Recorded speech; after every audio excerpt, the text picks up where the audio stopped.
Oi, gente, tudo bem? Sejam bem-vindos a mais uma aula de Sociologia, terceiro ano. Hoje o tema é Mudança Social no Brasil. É uma delícia, vocês vão gostar. Não tô sendo irônica, tá? A minha filha disse que não tem distinção quando eu tô sendo irônica e quando eu não estou sendo. É difícil, né? Então vamos lá. Quando se fala em mudança social no Brasil, uma pergunta fica no ar. E que pergunta é essa? Por que existe tanta resistência às mudanças no país? Algumas explicações são anteriores à Constituição do Brasil, é negócio antes de nós nascermos, lá atrás. Isso antes do país se tornar independente. Na edição de 11 de maio de 1818, no Correio Brasiliense, jornal que publicava em Londres, o liberal Hipólito da Costa afirmou. Presta atenção no que esse cara falou. Ninguém deseja mais do que nós as reformas úteis, mas ninguém aborrece mais do que nós se essas reformas forem feitas pelo povo. O povo não pode fazer revolução, o povo não pode fazer mudança, o povo não pode partir dele mesmo para mudar alguma coisa. Olha que estranho, gente. Isso é as pessoas que estavam lá em cima dizendo isso, que não era bom que o povo fizesse a mudança. Se fosse fazer a mudança, que partisse da elite e não do povo.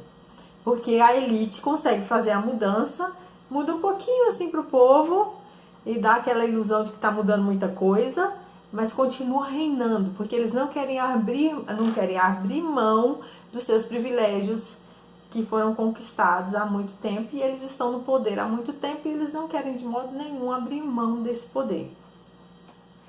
Certo? Poucos anos após a independência, em 1832, outro liberal, quem falou aquilo lá em cima foi um liberal, tá? Outro liberal, Evaristo da Veiga, o defensor das emendas de caráter federalista à Constituição brasileira, exortou em seu jornal. Para quem não sabe o que é exortar, é chamar a atenção. Chamou a atenção em seu jornal. A Aurora Fluminense era o nome do jornal. Modifique-se o pacto social, mas conserve-se a essência do sistema adotado.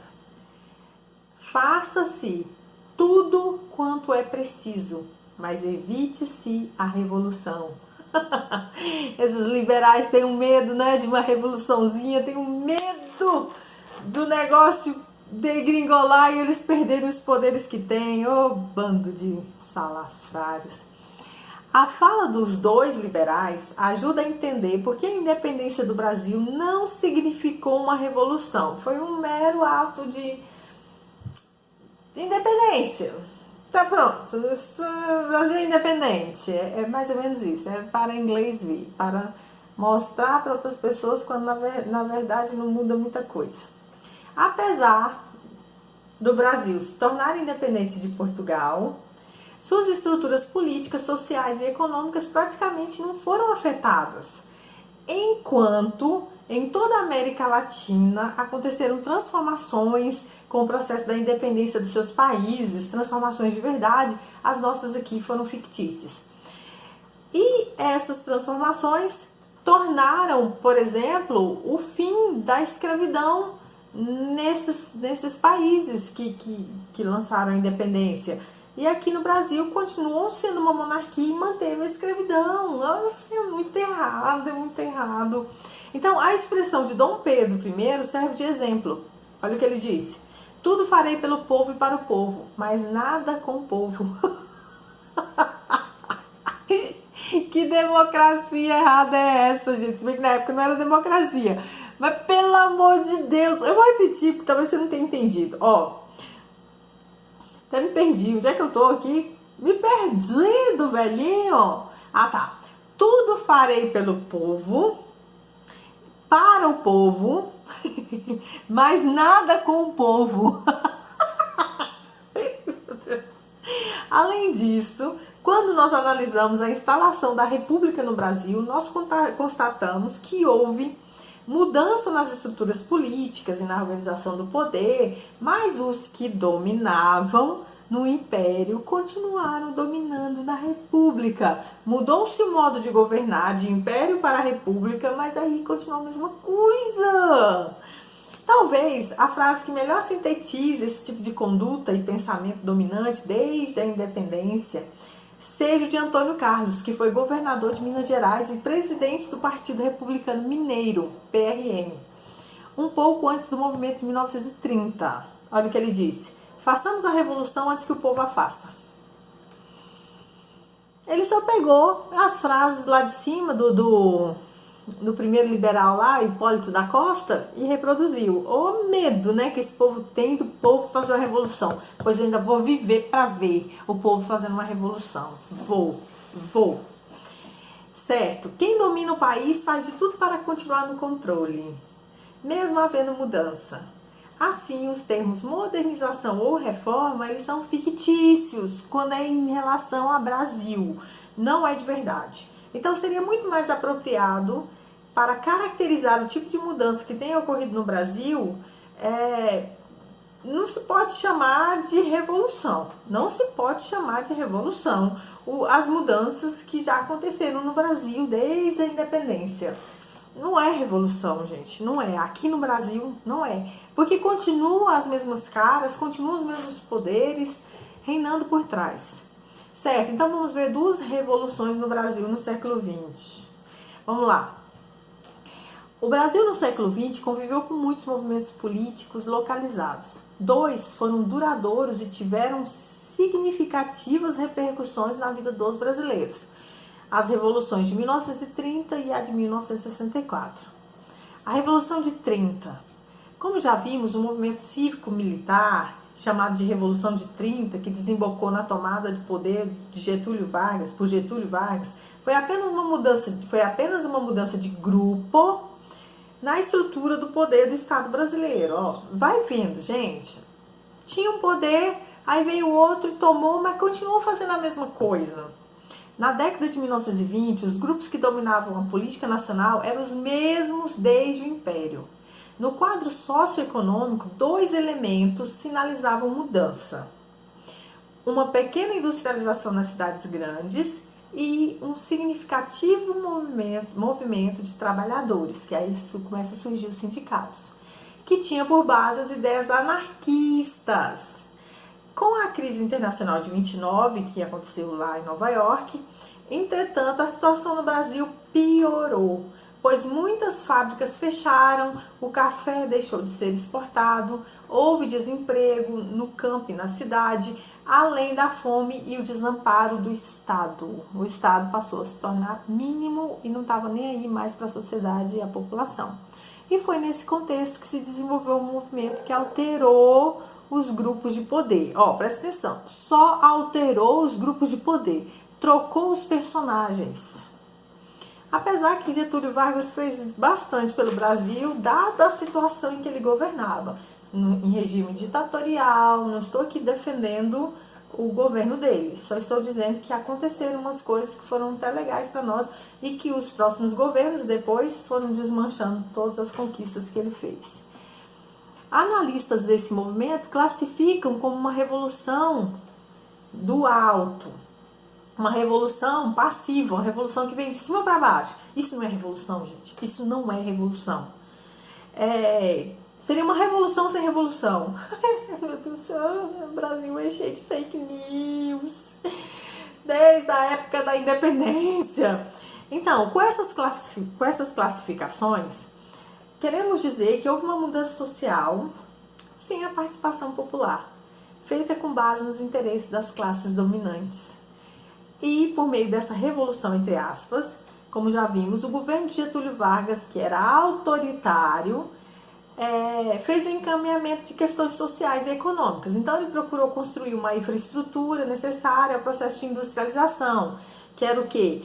Getúlio Vargas foi um dos presidentes, aliás, o único por causa do regime ditatorial, que conseguiu atender as demandas dos ricos e dos pobres ao mesmo tempo. Mais dos ricos, mas os pobres não ficaram tão desamparados. Por que ele conseguiu isso no regime ditatorial? Porque não tinha bancada de oposição e ele colocava as pessoas que eram a favor dele nos estados, enfim, e ele não aceitava a discordância do governo dele. E aí, sendo assim, eu faço o que eu quero do jeito que eu quero. Só a Constituição ele mudou N vezes. Aí ele fez uma série de coisas, tipo possibilitar que a mulher votasse, construir um pouco de nacionalismo até positivo, mas na verdade o intuito dele era se desmembrar da economia dos Estados Unidos e passar porque ele tinha um pezinho no nazismo, ele gostava da Alemanha, mas ele tinha o rabo preso financeiramente com os Estados Unidos. Então, enfim, inclusive na Segunda Guerra ele teve que se posicionar contra a Alemanha na guerra e ele ficou embaraçado com isso, certo? Ok. Ele criou a legislação trabalhista, né, que nós tínhamos até esses dias atrás, até o Temer vir petecar com tudo, aquele vampiro. Então, vamos falar um pouquinho da Revolução de 64. A Revolução de 64, desencadeada por um golpe liderado pelos militares que derrubou o governo constitucional de João Goulart. Nós já estudamos isso lá no segundo ano, mas vamos refrescar a memória. Foi de fato uma contra-revolução.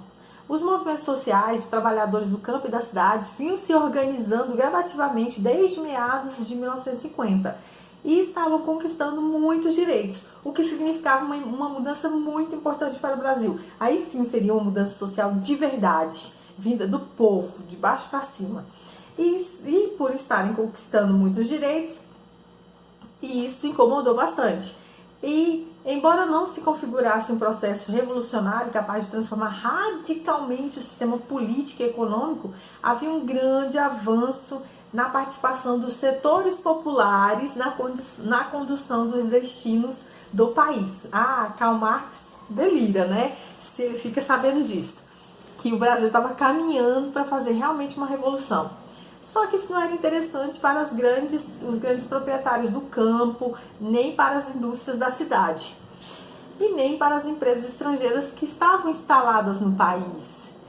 E essas forças se organizaram com o apoio dos militares conservadores e parte da classe média que temia a presença das classes perigosas e do comunismo. Gente, é sempre a mesma coisa. A gente não precisa ficar quebrando a cabeça para estudar muita história, para estudar sociologia, para o Enem.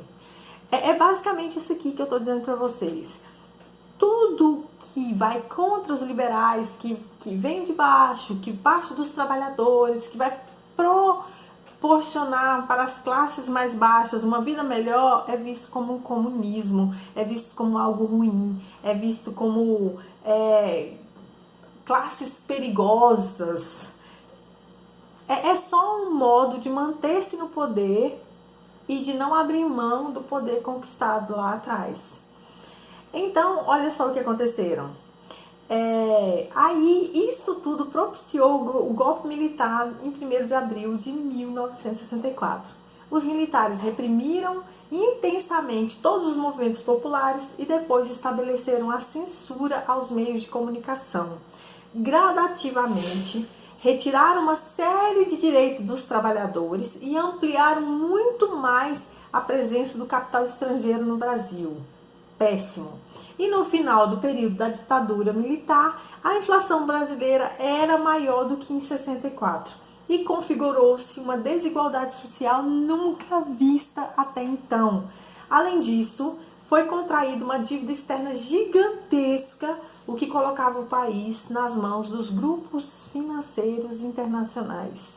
E até hoje nós estamos na barca furada e agora nós estamos ainda mais com esse dólar tão alto em comparação ao real. Estou terminando. Entretanto, nesse período ditatorial, o país se modernizou, pois foram ampliadas as bases estruturais e industriais, que desde a década de 1950 não tinha nenhuma mudança.